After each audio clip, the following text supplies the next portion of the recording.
Sudah bergabung melalui sambungan telepon Gubernur Jawa Barat Ridwan Kamil. Halo, selamat sore Kang Emil. Halo Mbak Dea, selamat siang, selamat sore maaf. Selamat sore Kang Emil. Ini selain ruang merokok yang diduga menjadi tempat berpotensi menyebarnya COVID-19, apakah Pemprov Jawa Barat juga mencurigai penerapan protokol kesehatan yang belum ideal oleh perusahaan juga menjadi alasan jumlah pasien dari klaster industri ini terus bertambah? Ya, saya sudah lakukan investigasi, kami menemukan 3 hal. Dua pertama terjadi di pabrik tapi tidak signifikan, itu yang ketiga. Nah, dua pertama ini ruang-ruang merokok itu ternyata di sampling ada keterpaparan. Kedua adalah ruang kerja yang nggak berventilasi, Mbak. Jadi memang menguatkan dugaan bahwa COVID ini lebih banyak beredar di ruang dalam yang sirkulasi udaranya tidak terhubung keluar. Nah, yang ketiga justru yang kita temukan adalah kemungkinan besar adalah perilaku sepulang kerja. Nah, oleh karena itu kita menginstruksikan seluruh industri di Jawa Barat ini mewajibkan karyawannya mengisi kayak buku harian lah kira-kira begitu ya. Apa yang mereka lakukan sepulang kerja sampai ke tempat kerja lagi. Nah, dari situ nanti tim gugus tugas perusahaan bisa menganalisa tipe-tipe kegiatan apa yang punya potensi terhadap keterpaparan. Itu yang nanti dilakukan pengetesan. Karena para pengusaha dan industri sudah sepakat, Mbak, mereka bersedia untuk melakukan tes COVID secara mandiri. Artinya biaya tes PCR, kalau PCR nggak ada minimal rapid test dulu, itu dibebankan kepada investasi industri. Karena mereka akan sangat rugi kalau ditutup 14 hari produksi sementara kita sedang pemulihan ekonomi. Jadi kesimpulan kami, edukasi terkait sepulang kerja itu akan menjadi upaya kita dalam 2 minggu ke depan, kemudian mengingatkan ruang-ruang tanpa ventilasi. Nah, karena sekarang lonjakannya cukup tinggi, maka seluruh infrastruktur gugus tugas provinsi akan kami kerahkan semua ke Kabupaten Bekasi dan Kabupaten Karawang yang merupakan zona industri paling besar di Jawa Barat. Nah, mudah-mudahan 2 minggu ini dengan solusi dari kami, angka persebaran dan kenaikan bisa kami tekan.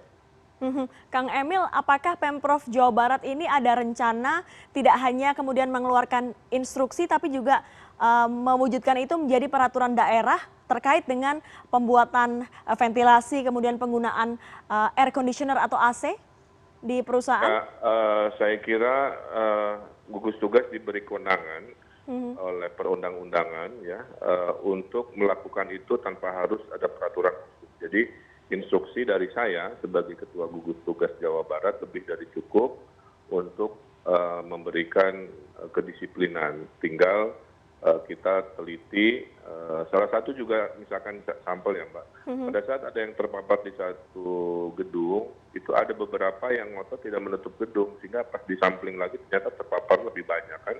Jadi artinya pengecekan saja tidak cukup, gedungnya harus ditutup selama 14 hari atau melakukan WFH atau work from home itu. Nah, aturan-aturan kedisiplinan inilah yang akan kita tuangkan mulai hari Senin besok untuk melawan agar keterpaparan di klaster industri bisa kita tekan. Kang Emil, ini bicara soal jumlah pasien positif yang ada di klaster industri. Apakah Pemprov Jawa Barat juga masif melakukan tracing terhadap orang-orang atau kerabat yang kemudian diduga terpapar dari pasien COVID-19 yang dari pabrik ini? Ya, itu standar dari Jawa Barat kan kami dikali 20, Mbak.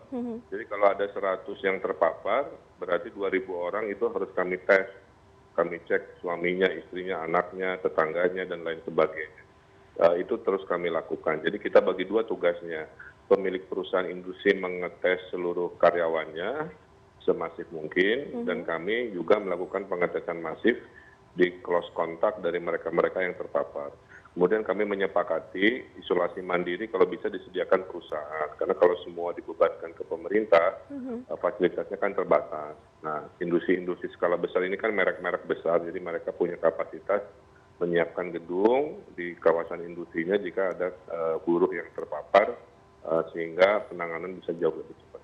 Intinya saya sangat optimis ya, karena dari protokolnya itu sudah sangat ketat, jadi saya juga bingung ini semua sudah baik, saya lihat dan sebagainya, tapi masih terpapar. Maka tadi Dan salah satu yang kita sepakati kemarin adalah dugaan klaster ini, Mbak, libur Idul Adha. Libur Idul Adha yang panjang itu ternyata pengaruh, karena sebelum libur Idul Adha yang mudik itu rendah sekali tingkat infeksi dan jumlah keterpaparan, tapi setelah pulang itu tinggi. Jadi ini mengindikasikan kasus impor ini akan menjadi perhatian. Nah, yang akan kita waspadai yang long weekend kemarin, Mbak. Apakah setelah inkubasi 14 hari dari long weekend, yang Agustusan itu punya pengaruh besar apa tidak terhadap Jawa Barat? Dengan tingkat mobilisasi atau mobilitas warga Jawa Barat, apakah Kang Emil ini kemudian juga mempertimbangkan saran dari sejumlah epidemiolog yang meminta kepala daerah untuk menarik rem darurat untuk memutus penyebaran COVID-19. Apakah ini salah satunya kebijakan di Jawa Barat soal jam malam? Mbak. Kalau Mbak memonitor di Bogor dan Depok kan udah ada jam malam. Nah, jam malam ini kan hal baru. Itu kan sudah rem darurat. Kemudian Bandung sudah melakukan pembatasan dan PSBB kan terus kita terapkan. Jadi maka saya dapat komplain juga dari warga Depok Bogor yang merasa jam malam ini terlalu berat, kira-kira begitu ya dari perspektif ekonomi.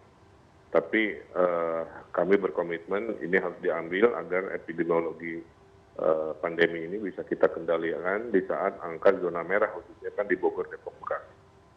Artinya tetap dengan tes swab masif kepada masyarakat yang di luar tadi kita bicarakan soal klaster perusahaan atau klaster industri ya, Kang Emil?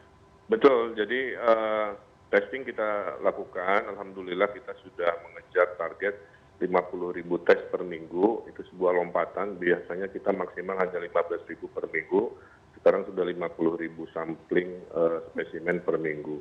Kombinasi di zona merah kita ada rem darurat tadi ya Mbak, namanya jam malam, istilah medianya itu dilakukan di Depok dan di Bogor. Nah setelah itu ya kita lihat apakah kombinasi pengetatan dan testing masif minggu depan kita monitor. Kalau kasusnya ternyata turun berarti upaya ini membuahkan hasil. Kalau ternyata tidak turun kita cari lagi pola-pola apa lagi yang bisa disebut dengan istilahnya menarik rem darurat. Kang, terakhir, ini penting untuk melihat keberhasilan pembuatan vaksin yang kita tunggu bersama. Tidak hanya urusan nyawa seseorang atau warga, tapi juga untuk iklim dunia usaha yang lebih baik. Kang Emil kan salah satu pasien yang menjadi relawan. Bagaimana kondisi tubuh Kang Emil dan bagaimana optimisme Pemprov Jawa Barat menyambut vaksin ini? Ya, saya disuntik vaksin kan minggu lalu, dampaknya hanya 5 menit pertama, agak pegal-pegal, sedikit mati rasa kan, sama nyut-nyutan lah. Tapi setelah itu normal, hari ini normal, setiap jam 6 sore saya dites suhu, juga masih di 35-36. Paling ngantuk-ngantuk dikit yang lebih dari biasanya ada, tapi saya lagi cari apa itu ada hubungan dengan vaksin atau tidak. Nah minggu depan saya disuntik lagi Mbak, karena menjadi relawan itu dites vaksin disuntiknya 2 kali. Setelah 2 kali dosis, saya akan diambil sampel darah setiap minggu sampai akhir Desember. Setelah itu dilihat apakah ada kenaikan antibodi. Kalau naiknya sampai 90%, berarti vaksin itu dianggap berhasil. Kalau berhasil, berarti siap produksi di bulan Januari untuk nanti diberikan ke seluruh warga Indonesia.